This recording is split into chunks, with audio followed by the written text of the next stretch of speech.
What's going on, you guys? petplatypus here, and it's time to review episode 29 of Dragon Ball Super. Okay, so another really good episode this week for Dragon Ball Super. A lot happened in this one, so if I forget anything, I do apologize, but the key things that happen are Goku establishes the rules, which are basically the World Martial Arts Tournament rules, which is a pretty cool callback. I mean, the Cell games tried to do it, but not really. You know, only Goku and Gohan fought, and then it was kind of like, oh, I'll just get rid of that ring out rule. It's too pesky, you know. It wasn't really like the World Martial Arts Tournament. This hopefully is more like that. That would be really cool, because we haven't seen a true tournament in a while, like a really long while. So, yeah, there's that. And then, let's see. So Goku establishes the rules, then Vados and Champa, they go to a nameless planet.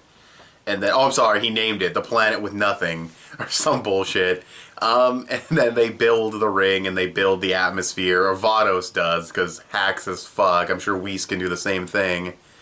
Just making tables and making food stands with food. It's just how you guys are just ridiculously, you guys are like legit gods. Even more god tier than fucking Beerus and fucking, well, I guess since they're gods of destruction, they wouldn't be capable of all that. If Whis and Vados are like gods of like creation or just gods in general, being able to just make shit on the fly, you know, that does make sense, but yeah, I don't know. But they can do crazy shit. But yeah, they build the ring, and I like the portraits, you know, and everything. That was funny. So after that, we get Goku and Vegeta talking with Bulma about building the radar. Whis and Beerus are there. We see Shenron bitch out on Beerus. He's like, Lord Beerus, what? It seems like you're on Earth a lot lately. What's going on? That was really funny. Vegeta being a bitch errand boy for him was hilarious. The moment where he's like, oh yeah, my errand boy did a good job, and you just see Vegeta on the ground just panting and huffing because he went and found those Dragon Balls so fast for him. And of course, when Bulma smacked Beerus, you know Vegeta's ass clenched up tighter than Floyd Mayweather. That shit was funny as fuck.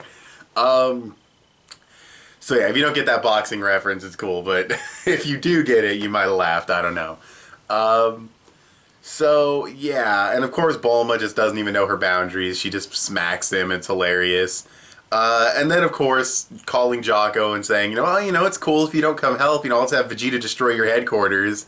And Vegeta's like, don't use me as a threat. And that shit's really funny. And it's not just funny, it really goes to show how real the relationship between these characters are and how well developed and how fleshed out they are. Because you see it all throughout Dragon Ball Super and even in the original series, how these characters interact off of each other, how they communicate, the comedy and the antics that, go on. And you really do get the sense that these are very, like, real characters. They're developed, they have full personalities, they're fleshed out. You could see Krillin, like, oh yeah, Krillin became a cop, that makes sense.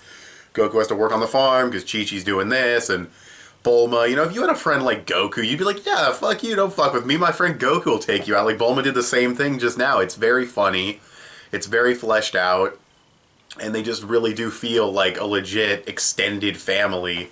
Bulma's family is separate, but still, you know what I mean?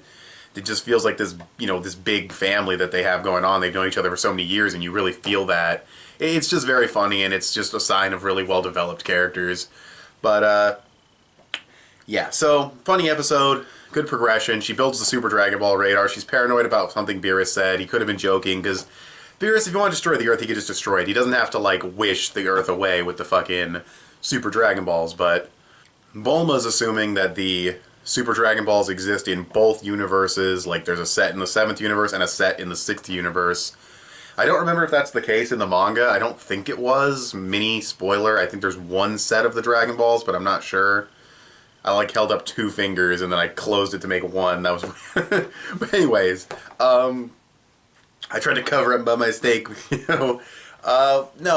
joking aside, though, yeah, I think her suspicion is probably dumb. It's just a little extra plot point that they're not focusing too hard on.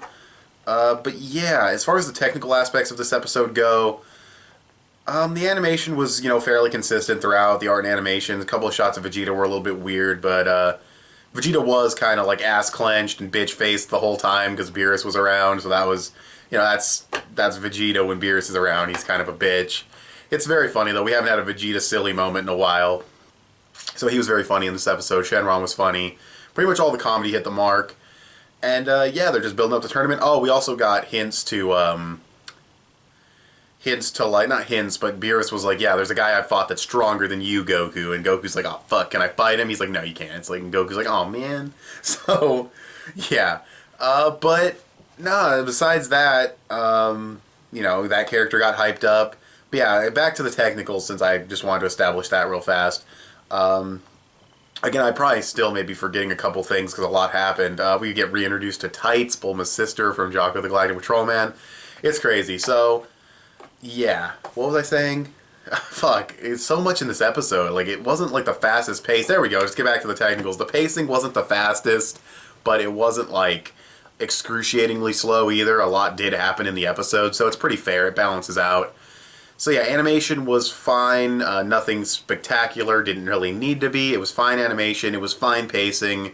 The sound design was, you know, great as always. So, yeah, that's pretty much it. And the story progression was pretty good as well. We got the arena and all that shit set up. The Super Dragon Ball radar is set up. You know, Jocko's on his way. There was definitely story progression. So, yeah, with all that being said, I guess I could wrap this one up. I'd probably give this one a solid 7.5 to an 8. It's a good to very good episode of Dragon Ball Super. It does have the progression. It does have really good, enjoyable content. It does have, you know, fairly consistent animation and good sound and all that, and the pacing was okay. Yeah, it's like a 7.5 to an 8, maybe like a 7.8. You know, close to being like a very good episode, but it's definitely a good episode. I'd say really good, and yeah, I'll leave it at that. So, thanks for watching this video. Tell me what you guys thought of this episode of Dragon Ball Super in the comments section below. You can follow me on Instagram or add me on PSN. I'm petplatypus on both. You can give this video a thumbs up. That would help me out a lot. Subscribe if you haven't already or if you like what you see in here, and I'll talk to you guys later. Bye.